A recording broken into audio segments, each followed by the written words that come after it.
You're watching Eye on Africa here on France 24. I'm Julia Kim, and these are the headlines on the continent. Cameroon's government promises greater attention to minority Anglophone regions after a national dialogue designed to calm the growing conflict between the army and separatists.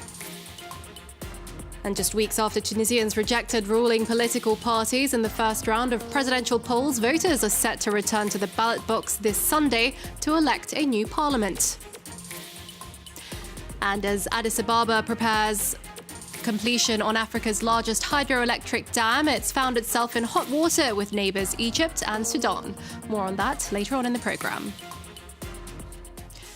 But first to Cameroon, where a national dialogue to resolve the conflict between Anglophone separatists and the Francophone government has ended.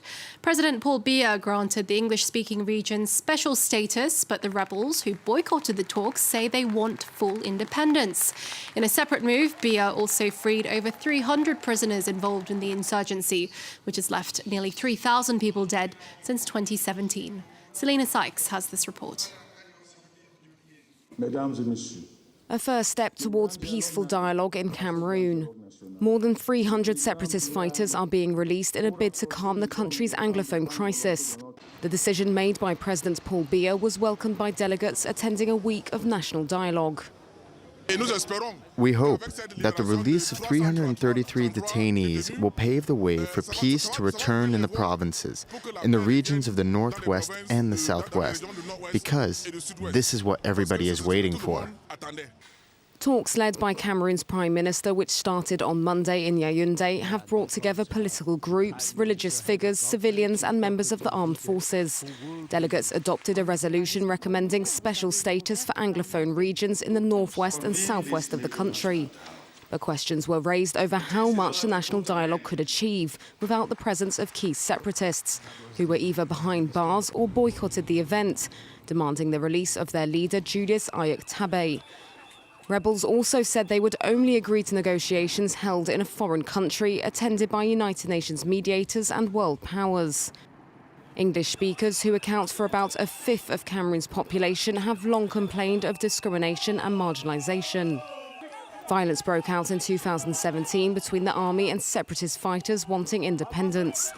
Since then, nearly 3,000 people have been killed and more than 500,000 have been driven from their homes.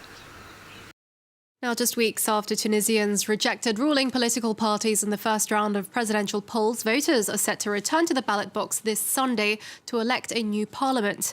But a clear winner looks unlikely after the two leading parties swore against forming a government with the other. Adding to the confusion is the continued detention of presidential candidate Nabil Karoui, who will face independent Kais Saied in a runoff vote on October the 13th. Well, earlier, France 24 spoke to Tunisia's Prime Minister Youssef Chahed, who told us that Karoui is not a political prisoner. Now, Tunisia is a democracy. The justice is totally independent, completely independent in Tunisia.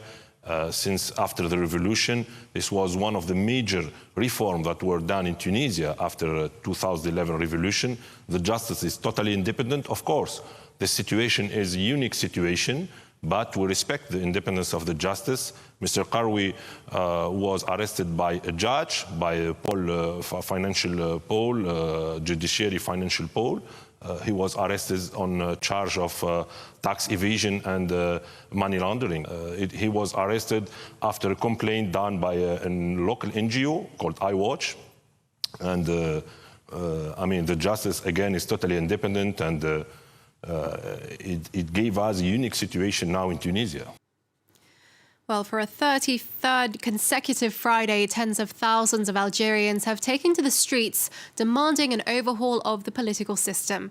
But this time, a prominent cleric has waded into the growing political crisis in hope of swaying conservatives.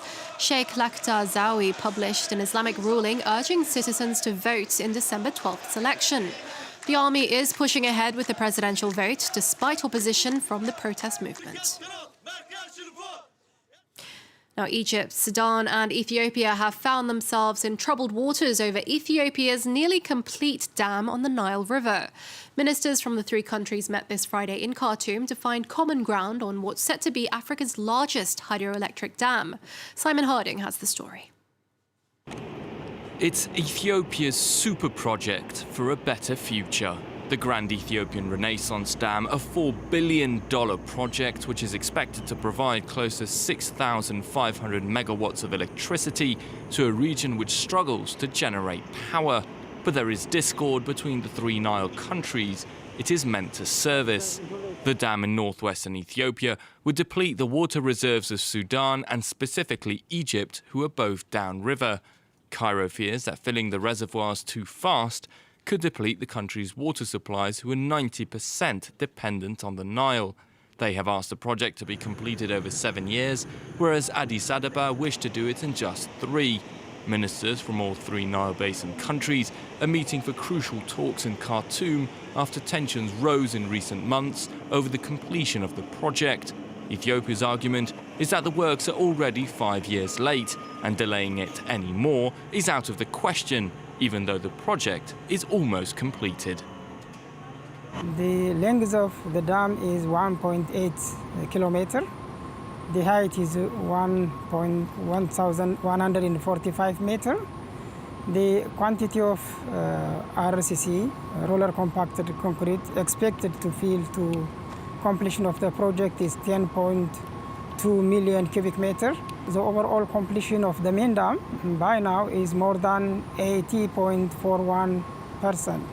In 2015, Ethiopia, Egypt and Sudan all signed an agreement giving the green light for the construction of the dam, as long as downstream countries had priority on electricity and that the dam would not significantly cut the flow of the Nile. Cairo's latest resistance, however, has been met furiously by Ethiopia, who have accused them of violating their sovereignty. Simon Harding there with that story. Now, in other news, the UN says 590 Burundians have returned home after being voluntarily repatriated from Tanzania. It comes after officials there ordered Burundian refugees be sent back home from October the 1st, arguing their home was now at peace. Nearly 250,000 refugees live in 3 camps in Tanzania, with thousands also in neighbouring countries. Burundi has been in crisis since 2015, when President Pierre Nkurunziza was re-elected in a vote boycotted by most of the opposition. At least 1,200 people were killed and over 400,000 were displaced in the resulting violence. And finally, in Cabo Delgado in the north of Mozambique, it's one of the country's poorest regions and the site of a little-known Islamist insurgency. It's been sowing terror for close to 2 years. Jihadists have killed at least 300 civilians, dozens of villages have been wiped off the map, and thousands of people have been displaced. Burnt-out houses, food supplies reduced to ash, and villagers left hungry and fearing for their lives. For nearly 2 years now, the residents of the North Mozambican province of Cabo Delgado have been living in fear of attacks carried out by militant Islamists. They came out of nowhere and burnt my house. Now we live with nothing. We have nothing left. We live like this now. The attacks are unclaimed, and those who carry them out remain largely unidentified.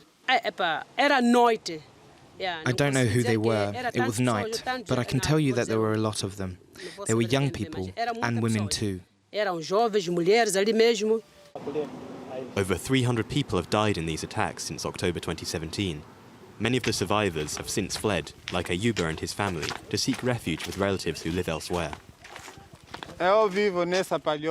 We live here, not in the house back there. We live here. 6 people live in this hut, a family wrenched away from the fields that normally provide their livelihood. I urge the government to do all it can to put a stop to this war, so that we can get back to a normal life. Local authorities say they are concerned by the situation and are doing all they can to secure the region. But for the Bishop of Pemba, that is not enough. He recently published a letter criticising the government for its lack of action and communication. Diga quem é, mostra quem é e atua, para que os ataques parem. Say who they are, show them, and act to stop the attacks. This is our request, that the authorities go deep, because the poor are dying. Porque estão morrendo os pobres. Those who have almost nothing are losing the little they have and losing their lives, and we cannot let that happen. The Islamic State group claimed 2 of the attacks that have taken place in 2019, but police and security experts doubt the veracity of these claims. While authorities have arrested hundreds of suspected attackers, the jihadist phenomenon afflicting northern Mozambique remains steeped in mystery. And that's it from us here on Eye on Africa. Stay tuned for more news coming up next with Delano D'Souza. He'll have the rest of the bulletin.